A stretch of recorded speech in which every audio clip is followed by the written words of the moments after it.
Hey you guys, it's Britt. Tonight we're here with a brief update on the not so resilient Jenkins. Steph posted a video earlier and I am officially entering into the I am very alarmed phase. So we're going to chat for a few. If you're interested, please keep watching.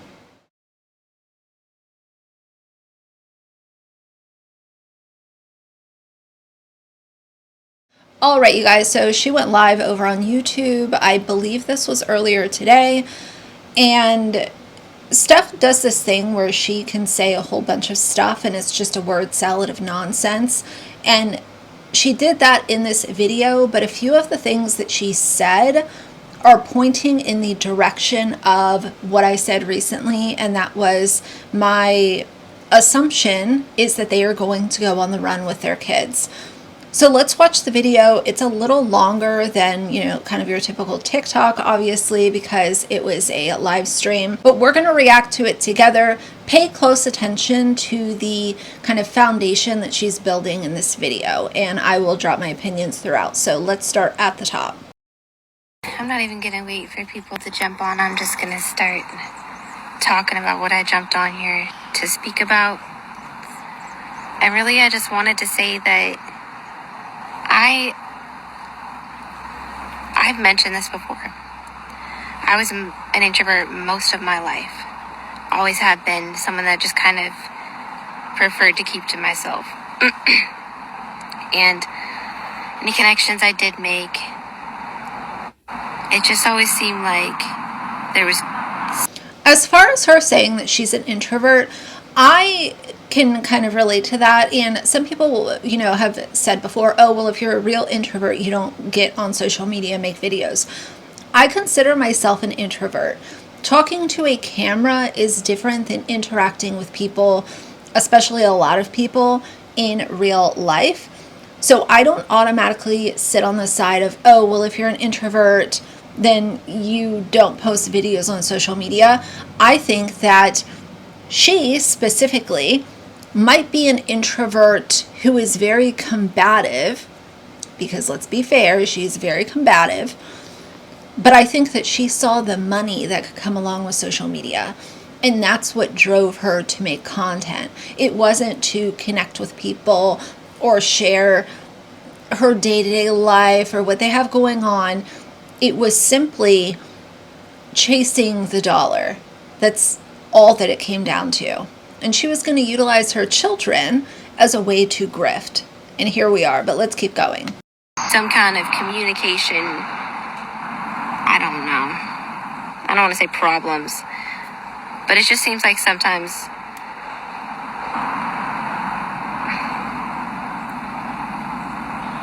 I'll say things that people think that I'm trying to say like rudely, and I'm not even meaning that like that.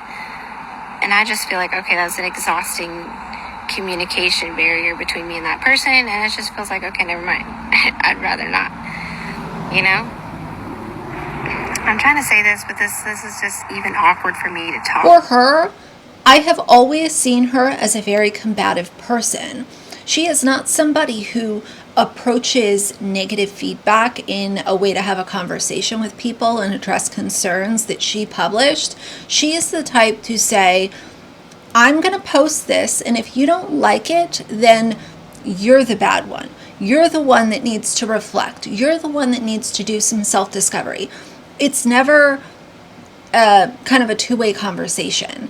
And there are a lot of people like her on social media, but the problem with Steph specifically is that she is utilizing harming her children as a way to create content.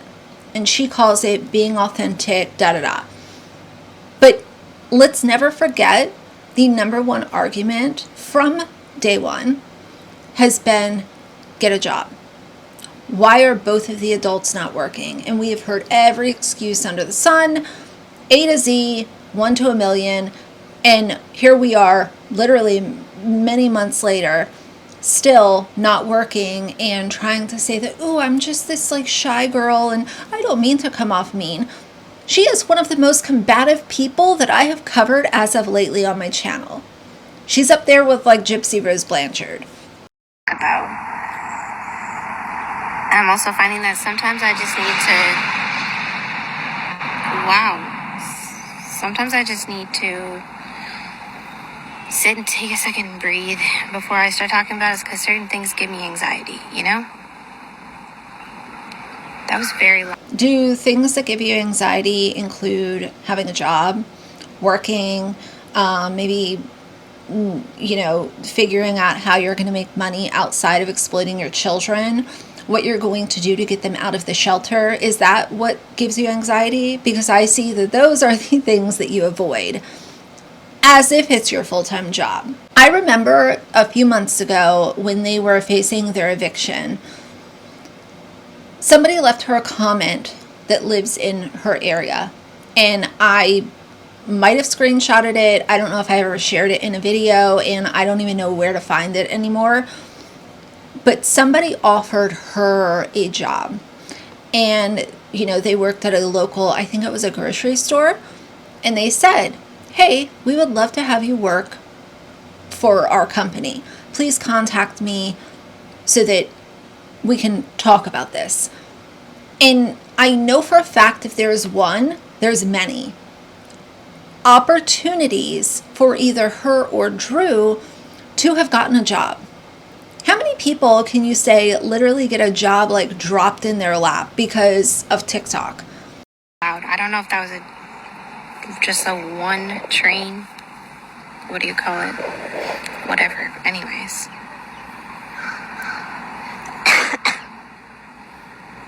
What I was going to say. This is just really hard to listen to. If she wants to send a message out to people and she has something to say, the way that this is just like a jumbled mess of being distracted, using words that don't make any sense, talking about things that have nothing to do with what your actual message is. And like I said, I listened and took away something from this video, which is why I'm making this reaction. But what a way to just like produce a word salad of nonsense, and you wonder why people hate watch your content, because it's not of value. It was, if you're interacting with me on live sometimes and my energy gets thrown, I'm not really good with confrontation.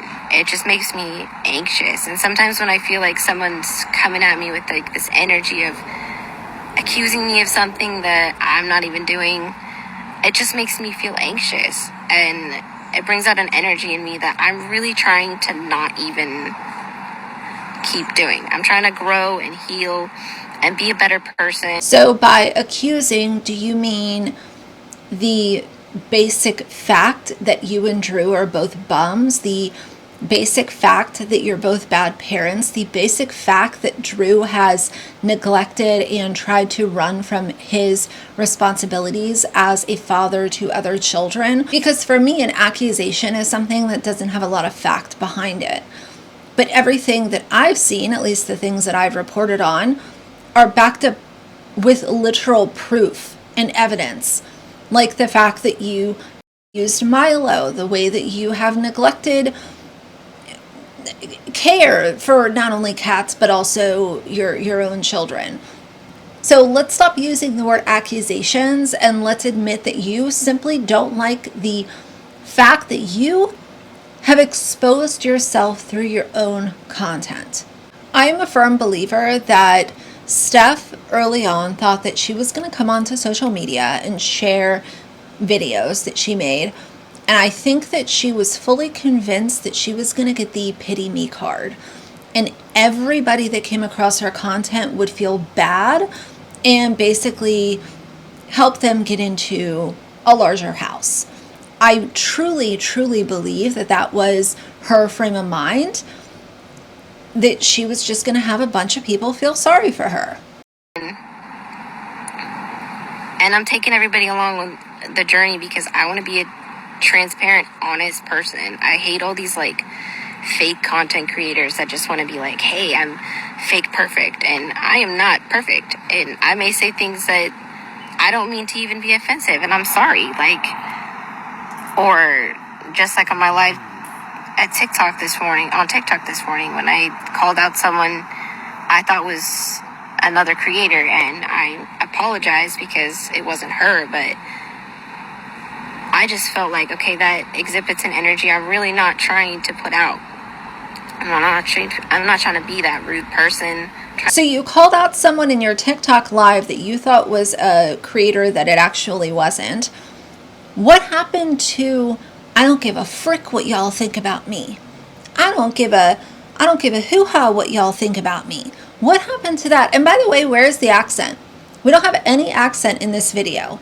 She's got about 10 in her back pocket and she chose to use none in this video. But let's keep going. What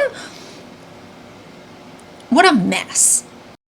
To work and grow towards being kind and healed.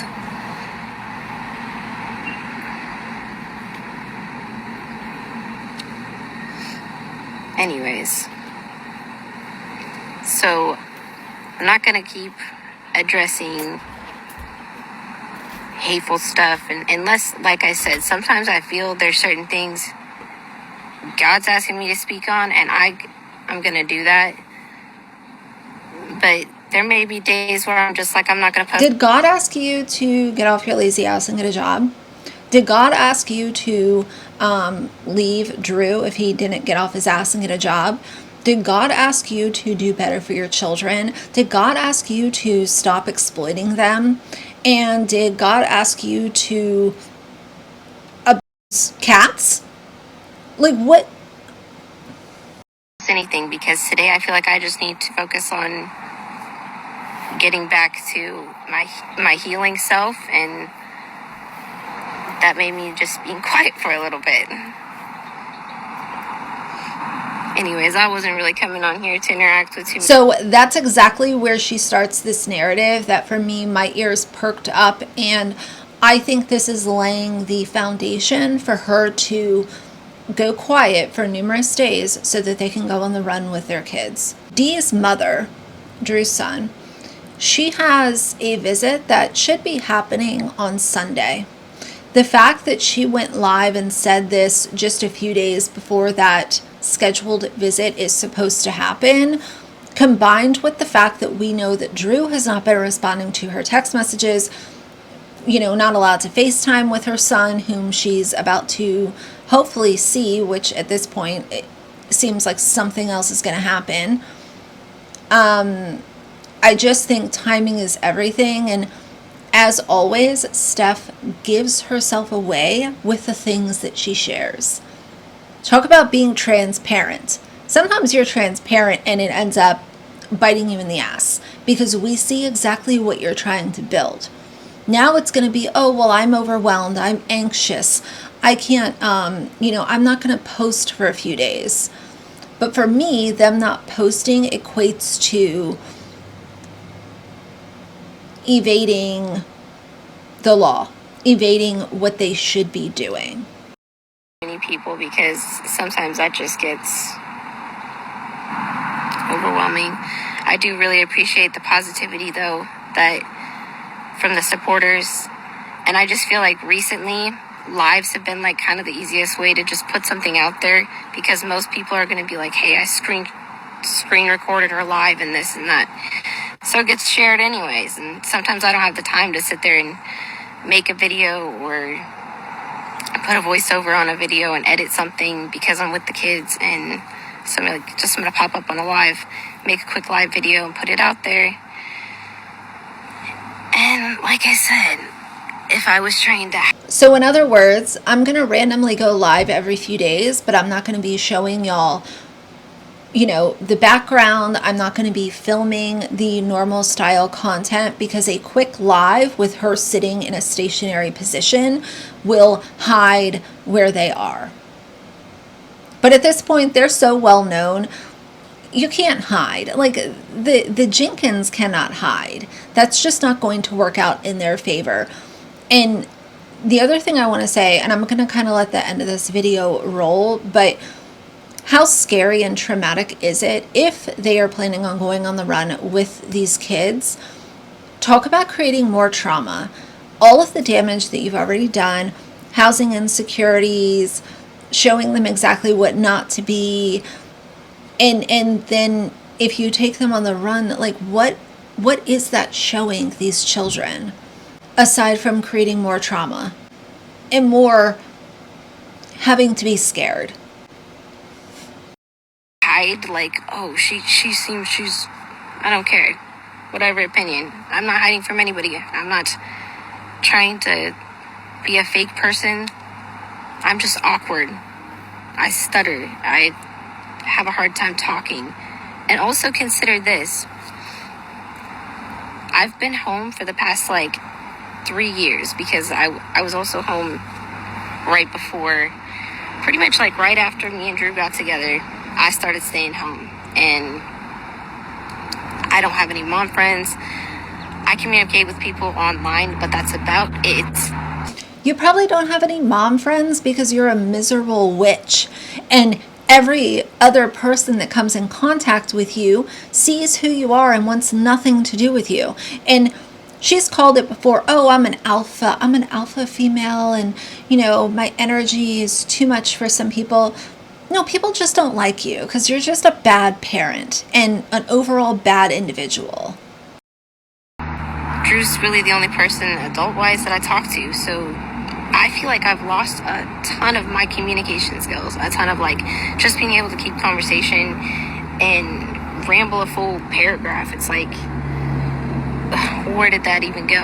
So I'm working my way back up to it. I'm trying to talk to everybody, and when I do get on the lives and it seems like it's just a big old mom chat, I freaking love it. I really feel like it is helping me heal to have more of that positivity and communication. But just bear with me. Excuse me.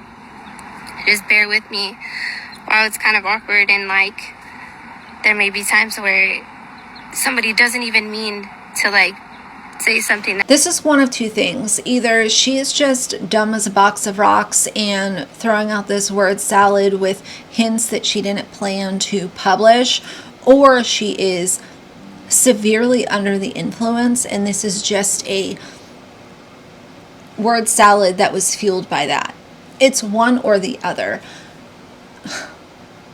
Every single time I make a Jenkins video, I automatically think of how these kids must be feeling and the things that they witness that we have no clue, that these things are even going on, and these kids are witnesses to it.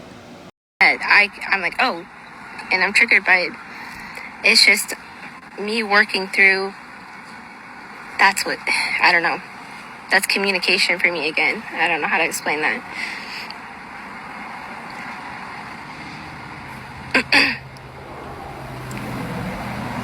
But anyways, I'm gonna go back inside and watch Hulk with Day,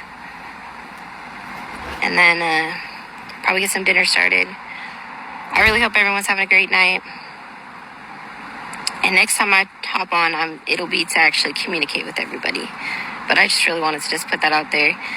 I'm loving the community that we're starting to build. I truly can't even thank everybody enough.